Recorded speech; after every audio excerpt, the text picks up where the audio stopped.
कर्जमाफी योजना जी या सरकारने आणली, खरं तर ही कर्जमाफी योजना नसून कर्ज वसुली योजना आहे हे आपल्या सगळ्यांना कळलेलं आहे। याच्यात ज्या जाचक टाकण्यात आलेला आहे त्यामुळे 70% शेतकऱ्यांचं खूप मोठं नुकसान या महाराष्ट्रामध्ये होणार आहे। याच्यामध्ये पहिली अट 2019 ज्या शेतकऱ्यांनी कर्जमाफी योजनेचा लाभ घेतला त्यांना मर्यादित 50,000ची मदत सरकारकडनं केली जाणार। जी आमची मागणी आहे की 2 लाखापर्यंतची मदत त्यांना दिली गेली पाहिजे। आणि रेग्युलर असणारे जे शेतकरी आहेत त्यांना सुद्धा आपण जर बघितलं तर 25, 26, 26, 27 या 2 वर्षाची जी अट टाकली त्याच्यामुळे 1 वर्ष या शेतकऱ्यांना वाढ बघावी लागणार आहे त्यांना 50,000 रुपयाची मदत मिळण्यासाठी। आम्ही यासाठी 2 आंदोलनं केली। त्या दोन्ही आंदोलनामध्ये आपण बघितलं असेल तर गिरीश महाजन साहेबांनी मध्यस्थी करून सरकारबरोबर तुमची चर्चा करू असं सांगितलं। पहिला आंदोलन झाल्यानंतर ते सुद्धा पंढरपूरच्या पवित्र भूमीमध्ये आमची थट्टा तिथं केली आणि मग दुसरं आंदोलन जे छत्रपती संभाजीनगरला केलं त्यानंतर आम्ही मुख्यमंत्री साहेबांना भेटलो। या आंदोलनामध्ये अनेक शेतकरी नेते होते, अजित नवले साहेब होते, राजू शेट्टी साहेब होते, जानकर साहेब होते, इतरही सर्व मान्यवर होते। अनेक आमदार आमच्या पदाधिकाऱ्यांनी आम्हाला सहकार्य केलं, पाठिंबा दिला, काँग्रेसने पाठिंबा तिथं दिला। सलील भाऊ देशमुख आज माझ्याबरोबर आहेत, ते सुद्धा त्या आंदोलनामध्ये होते। आणि जेव्हा आम्ही मुख्यमंत्री साहेबांना भेटलो तेव्हा त्या चर्चेमध्ये आमचे आकडे हे वेगळे होते आणि त्यांचे आकडे हे वेगळे होते आणि त्यांच्या अनुसार त्यांचं मत होतं की अन्याय होणार नाही। पण त्यावेळेस त्या बैठकीमध्ये आम्ही आकड्यासहित सिद्ध केलं की 70% शेतकऱ्यांवर म्हणजे कुठेतरी 36 लाख शेतकऱ्यांवर अन्याय होणार आहे। आणि मग त्यांनी सांगितलं, महाजन साहेबांसमोर सांगितलं, प्रवीण परदेशी जे मित्राचे अध्यक्ष आहेत आणि या योजनेला आणत असताना जी समिती करण्यात आली होती त्या समितीचे अध्यक्ष हे प्रवीण परदेशी आहेत।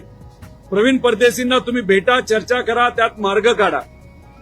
आणि मग त्यांचं म्हणणं आम्ही मान्य केलं। दुसऱ्या दिवशी प्रवीण परदेशी साहेबांना आम्ही भेटलो, मी पत्र दिलं आणि पत्र दिल्यानंतर प्रवीण परदेशी साहेबांनी एक बैठक लावली होती। ती बैठक कधी लावली होती तर आज सकाळी 10 वाजता बैठक लावली होती आणि तसं पत्र, ऑफिशियल पत्र प्रवीण परदेशी साहेबांनी हे सगळ्यांना दिलं गेलं होतं। आजच्या बैठकीमध्ये आम्ही सकाळी 10 वाजता मी असेल, बंटी पाटील साहेब असतील, अजितजी नवले साहेब असतील शेतकरी नेते, जानकर साहेब जे सुद्धा शेतकरी नेते आहेत ते तिथे आले होते, संदीप भैया क्षीरसागर असतील, उगले भाऊ असतील, त्याच्याबरोबर खैरे भाऊ असतील, असे अनेक तिथे आमदार हे आले होते, पदाधिकारी आले होते। कुठेतरी चर्चा होईल अशी आमची अपेक्षा होती। पण ऐन मीटिंग चालू होण्यापूर्वी प्रवीण परदेशी साहेबांनी फोनवर सांगितलं की त्यांना या बैठकीला उपस्थित राहता येणार नाही। आणि अजून एक गोष्ट जी आम्हाला त्यांच्या कार्यालयातून कळाली की मुख्यमंत्री साहेबांच्या कार्यालयातून सांगण्यात आलं होतं की ही कमिटी आता बरखास्त झालेली आहे, त्यांचं काम झालेलं आहे, त्यामुळे अशा पद्धतीची बैठक घेऊन काय चालणार नाही। मग आमचं मत असं आहे की मग मुख्यमंत्री साहेबांना आम्ही जेव्हा भेटलो तेव्हा त्यांनी सांगितलं प्रवीण परदेशींना भेटा, शेतकरी कर्जमाफीचा मुद्दा हा महत्वाचा आहे, त्यांच्याशी संवाद साधून त्यांच्याकडनं जे काही आकडे तुम्ही मांडलेले हे मुख्यमंत्री साहेबांना दिले जातील त्याच्यावर आम्ही नक्कीच सकारात्मक शेतकऱ्यांच्या बाजूचा निर्णय देऊ, ज्याच्यातून 36 लाख शेतकऱ्यांवर जो अन्याय होणार आहे तो होणार नाही अशी भूमिका घेत असताना आज आमची बैठक ठरली असताना सुद्धा जर सरकार ही बैठक होऊन देत नसेल त्यामुळे कुठे ना कुठेतरी सिद्ध होते की या शेतकऱ्यांवर हे सरकार अन्याय करणार आहे। आणि त्याच पद्धतीने आम्ही कुठेतरी या सरकारचा निषेध करतो आणि हे जे फसवा सरकार आहे, ही दुर्दैवाने फसवी कर्जमाफी जी शेतकऱ्याची या सरकारने काढलेली आहे, खरं तर या शेतकऱ्यांवर जो अन्याय होणार आहे तर येत्या काळामध्ये एक मोठं आंदोलन आम्ही नक्कीच महाराष्ट्रामध्ये आमचे पक्ष असतील, मित्रपक्ष असतील, त्याच्याचबरोबर जे शेतकरी नेते असं सगळे मिळून आम्ही एक मोठं आंदोलन येत्या काळामध्ये करणार आहे। पण मला शेतकऱ्यांना सांगायचंय की कुठंतरी तुमची फसवणूक या सरकारच्या माध्यमातून झालेली आहे. पुण्यश्लोक अहिल्यादेवी होळकर एवढ्या महामानवाचं नाव देऊन सुद्धा जर 70% शेतकऱ्यांवर अन्याय होणार असेल तर या मोठ्या महामानवाचा सुद्धा कुठेतरी तिथं नावाचा अपमान हे सरकार करते असं आमच्या सगळ्यांचं मत आहे आणि या सरकारचा निषेध करतो. आणि आज ही जी महत्वाची बैठक आहे ती झाली नाही त्याचा अर्थ हे सरकार या शेतकऱ्याला न्याय देण्यासाठी सकारात्मक नाही असं आपल्याला त्या ठिकाणी म्हणावं लागेल. दादा, सरोज अहिरे यांनी देखील आज शेतकरी संदर्भात एक प्रश्न उचलला होता. त्या स्वतः सत्तेत आहेत मात्र आंदोलन केलं त्यांनी पायऱ्यांवर बसून. त्यांचं असं म्हणणं आहे की मोबदले जे आहेत ते शेतकऱ्यांना दिले जात नाहीयेत जमिनीचे आणि त्यासाठी त्या आंदोलनाला बसलं होतं. नाशिकचा विषय घेऊन ते बसले. हे बघा, तो तर विषय महत्वाचा आहे, पण अतिवृष्टी गेल्या वर्षी जी झाली होती त्यासाठी राज्य सरकारने 35,000 कोटीची घोषणा केली होती.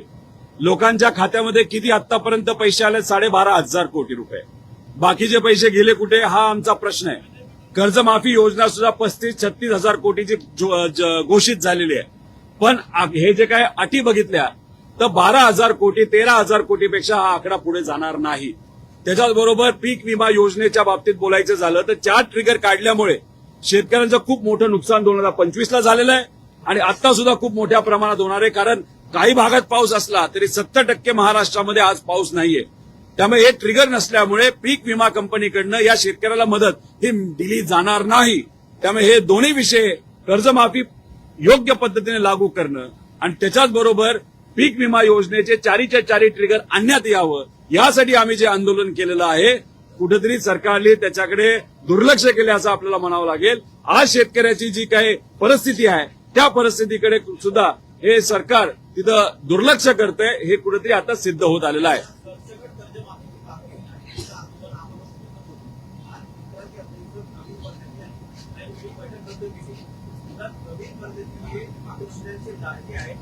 आणि रिटायर्ड आहे तुला त्यांची अकाउंटेबिलिटी काय बनते? कारण की दुसऱ्या प्रकारच्या सेवानिवृत्त अधिकाऱ्याला त्या पोस्टवर बसवणं आणि राज्यमंत्री दर्जाच्या राज्यमंत्र्याला जो स्थान दिलं जातं ते पण सरकारला देण्यात आलं. लाडक्या एखाद्या अधिकाऱ्याला जवळ कसं ठेवायचं हे कुठेतरी या सरकारकडनं तिथं आपल्या सगळ्यांना कळतं. प्रवीण परदेशी तसे हुशार अधिकारी नक्कीच आहेत, आम्ही वेगळं काय बोलणार नाही. पण कुठं ना कुठंतरी ते या सरकारच्या बाजूली या सरकारमध्ये असणाऱ्या नेत्यांच्या बाजूने खास करून मुख्यमंत्री साहेबांच्या बाजूली झुकलेले हे आपल्या सगळ्यांना माहिती आहे. त्यामुळे हे जे काही अहवाल आहे हा जर आपण खोलात जाऊन वाचला ते एका बाजूला शेतकऱ्याची खरंच आर्थिक परिस्थिती हलाखीची झाली असं सांगण्यात येतं आणि दुसऱ्या बाजूला सरकारला रेकमेंड करत असताना बऱ्याच त्रुटी याच्यामध्ये त्या ठिकाणी आहे. त्याच्यात अजून एक महत्वाचा मुद्दा असा आहे की कॅबिनेटमध्ये जेव्हा हा विषय चर्चेत येतो तेव्हा या अधिकाऱ्यांकडनं एक नोट सर्क्युलेट करण्यात येते आणि त्या नोटमध्ये असं बोललं जातं की जर आपण सांगितलेल्या अटी 2019च्या आणि रेग्युलर भरणाऱ्या शेतकऱ्याच्या जर त्याच्यात अटी टाकल्या तर आपल्याला जो काय भुर्दंड बसणार आहे सरकारला तो कमी बसेल. म्हणजे त्याचा अर्थ या अटी मुद्दामून टाकण्यात आले जेणेकरून या सरकारला शेतकऱ्याला कमी मदत देता यावी हे सिद्ध झालंय या कॅबिनेटच्या नोटवरनं. त्यामुळे हे सरकार मुद्दामून या शेतकऱ्याला कमी पैसे मिळावेत यासाठी सुद्धा प्रयत्न करत आहेत. त्यामुळे असे जे अधिकारी आहेत ते लोकांची बाजू न घेता जर तिथं फक्त नेत्यांची बाजू घेत असतील आणि एखादी महत्वाची बैठक जी शेतकऱ्यांच्या हितासाठी ते जर कॅन्सल करत असतील तर हे दुर्दैवी आहे आणि शेतकऱ्यांवर अन्यायकारक आहे असं आमचं मत आहे.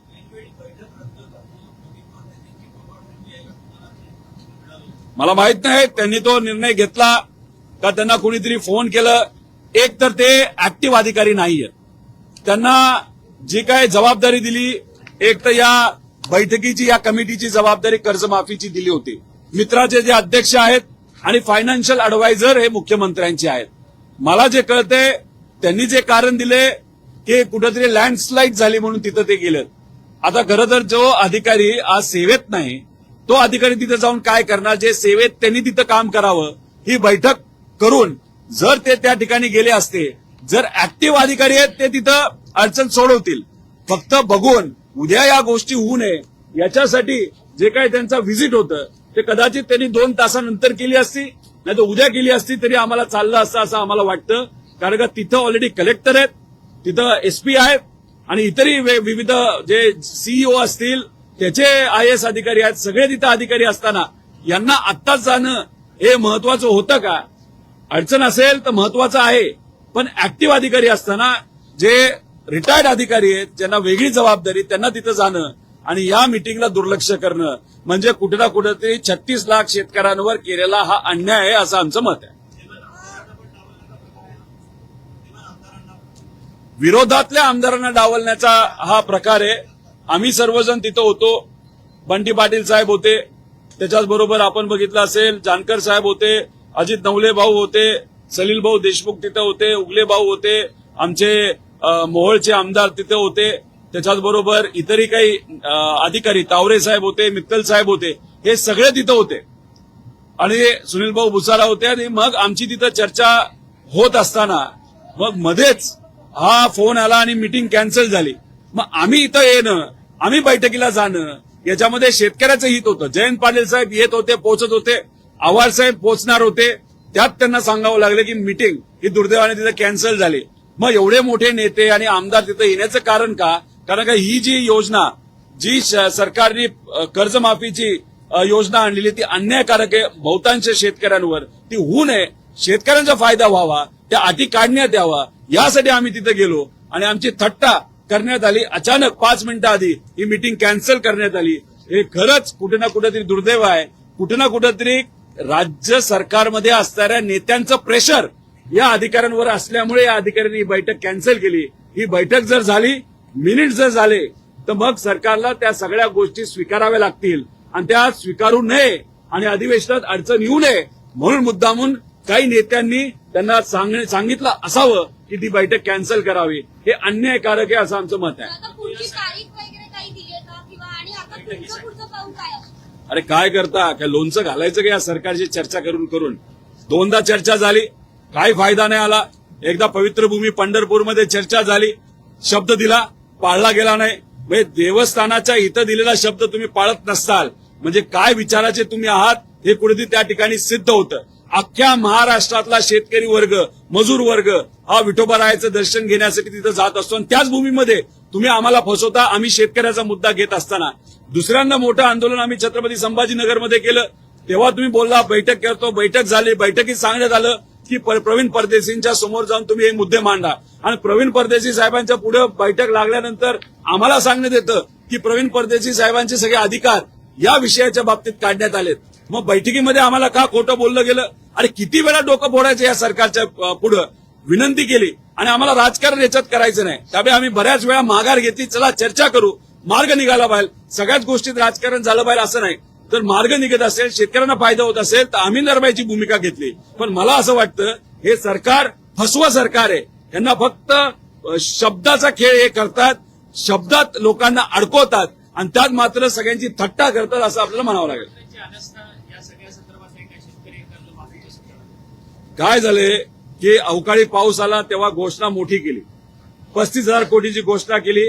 मदत झाली कुठेतरी 11,000 का 12,000 कोटीची. त्यात त्यांनी सांगितलं पीक विम्याचे 17,000 कोटी येते, आले किती 1,200 कोटी. बाकीचे पैसे कुठे गेले? आणि या योजनेमध्ये सुद्धा तशीच फसवेगिरी त्यांनी केलेली आहे की 35-36,000 कोटीची कर्जमाफी दिली असं ते म्हणतात आणि खरं तर आकडे बघितले तर 12-13,000 कोटीच्या पुढे हा आकडा तिथं जाणार नाही. आणि हा अहवाल जर बघितला जो अधिवेशनामध्ये आम्ही आज उद्या केव्हा आमचा अंतिम आठवडा प्रस्ताव असेल त्याच्यावर याच्यावर बोलणार आहोत की अतिशय फसवेगिरी या सरकारने या अहवालाच्या माध्यमातून आणि सरकारने घेतलेला निर्णय त्याच्या बाबतीत सुद्धा तिथं केलेला आहे. म्हणजे जे अडचणीत येऊन ज्यांचं कर्ज थकीत झालेले शेतकरी त्यांच्यावर पण अन्याय आहे आणि जे रेग्युलर असणारे शेतकरी त्यांच्यावर सुद्धा अन्याय आहे. हे कुठे ना कुठे अन्यायकारक आहे. मला शेतकऱ्यांना विनंती करायची, आम्ही आमच्या परीने तिथे लढतोय. आता हा लढा तुम्हाला सुद्धा हातामध्ये तिथे घ्यावा लागेल. या सरकारमध्ये असणाऱ्या नेत्यांना तुम्हाला जाब विचारावा लागेल. हा नेता नाही तर ह्यातले नेते जर तुमच्या मतदारसंघात तुमच्या भागात आलेत तर त्यांच्या गाड्या अडवा, त्यांना विनंती करा, त्यांच्याशी चर्चा करा. हा अन्याय तुम्ही का आमच्या शेतकऱ्यांवर केला हा प्रश्न सामान्य लोकांनी सुद्धा विचारला गेला पाहिजे असं आमच्या सगळ्याचं मत आहे. सर, गेल्या काही दिवसांपासून तुमचा पक्ष जो आहे तो सत्तेत जाणार अशा संदर्भातल्या चर्चा वारंवार होताना पाहायला मिळतात. जयंत पाटील यांनी विनोद तावडे यांची देखील भेट घेतलेली आहे. खरं तर वारंवार तुम्ही स्वतः आंदोलनामध्ये सक्रियपणे सहभागी होताय आणि विरोधी बाकावरची भूमिका मांडताय, तरी देखील राजकीय वर्तुळात मात्र तुमचा पक्ष सत्तेत जाणार अशा संदर्भातल्या चर्चा रंगतात. हे बघा, आमच्याकडनं कोणाबरोबरही सत्तेत जाण्याच्या बाबतीतली चर्चा तिथं झालेली नाही, न काँग्रेसमध्ये विलीन होण्याची चर्चा तिथं झालेली आहे.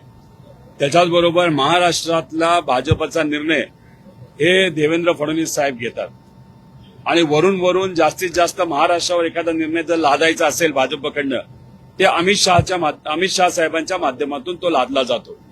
तावडे साहेबांना या बाबतीतले किती अधिकार आहेत हे मला माहित नाही. तावडे साहेब नक्कीच मोठे नेते आहेत, त्यामुळे चर्चा होऊन त्यात काही फायदा नाही. एक तर चर्चा झाली हे आम्हाला माहित नाही आणि चर्चेत नक्कीच मला विश्वास आहे की कुठेही सत्तेत जाण्याचा मुद्दा तिथं त्या ठिकाणी घेतला गेला नाही. आणि काल मुख्यमंत्री साहेबांनी स्वतः तिथं सांगितलेलं आहे की कुठलाही नवीन पक्ष हा सत्तेत सामील होणार नाही. आमच्या सगळ्यांची भूमिका आहे, आमच्या पक्षाची भूमिका आहे की आज लोकांबरोबर लावून या सरकारच्या विरोधात त्या ठिकाणी प्रामाणिकपणे लढायचं आणि महाराष्ट्र धर्म जपायचा.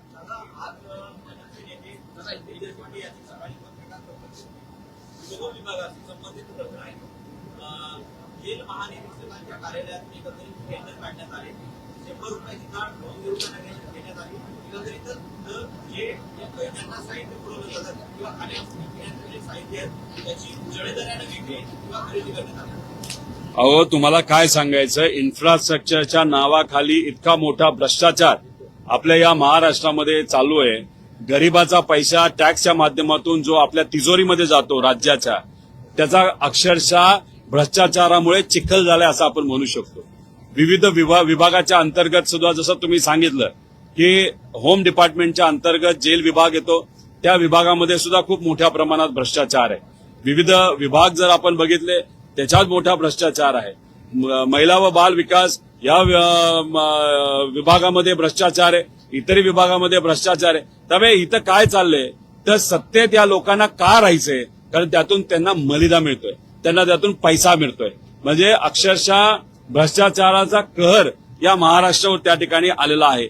आपलं जर कर्ज बघितलं या महाराष्ट्रावर, जे पूर्वी 5 लाख कोटी झालं तरी खूप झालं असं म्हणलं जात होतं, आज आता आपण 11 लाख कोटीच्या आसपास तिथे चाललेलो आहोत.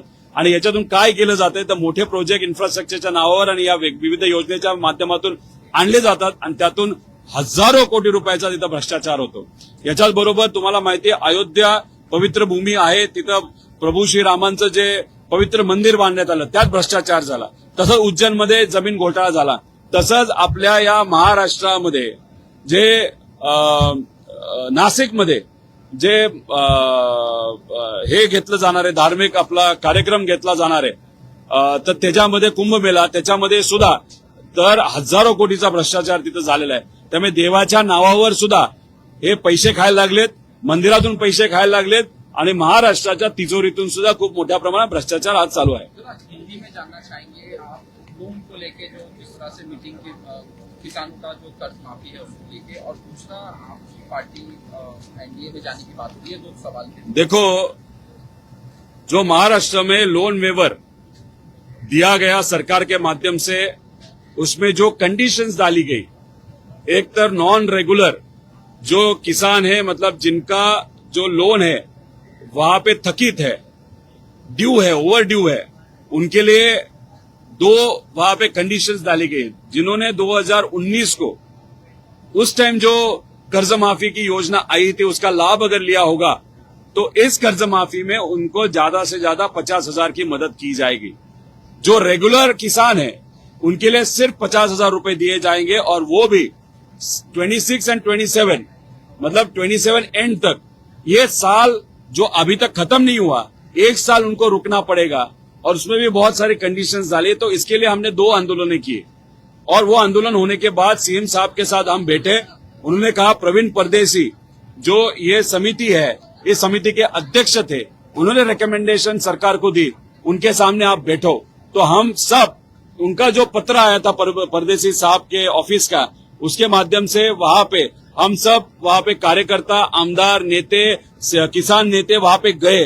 और वहां पे जाने के बाद 2 मिनट पहले, मीटिंग चालू होने के पहले, वहां पे परदेसी साहब का फोन आता है, बोलते कि मैं नहीं आ पाऊंगा. और उसी के साथ ऑफिस में चर्चा करने के बाद ऑफिस ने हमको जो बताया कि वहां पे मुख्यमंत्री साहब के कार्यालय ने बताया कि ये कमेटी अभी बर्खास्त होगी, तो अभी इनके सामने बैठक करके करोगे क्या? तो फिर मीटिंग में आप हमको कहते हो कि बैठो, और वहां पे जाने के बाद मीटिंग कैंसिल होती है। कहा जाता है कि उस मीटिंग के सामने जाके बात करके कुछ फायदा नहीं। तो फिर ये जो आप मजाक बनाए रखे हो किसानों का और ये कर्ज माफी का, कहा ना कहा तो भी ये गलत बात है। 70% किसानों के ऊपर, मतलब 36 लाख किसानों के ऊपर ये अन्याय होने वाला है। हम इसका विरोध करते हैं। आज जो मीटिंग कैंसिल हुआ उसका भी हम निषेध करते हैं। और ये सरकार, ये झूठी सरकार है, ये किसानों को फंसा रही है, युवक को फंसा रही है, विद्यार्थियों को फंसा रही है, उसी के साथ जो अलग घटक है उनको भी ये सरकार फंसा रही है। और आज इंफ्रास्ट्रक्चर के नाम पे जो पैसा भ्रष्टाचार के माध्यम से ये सरकार के जो नेता जो खा रहे, उससे अगर आप पता चल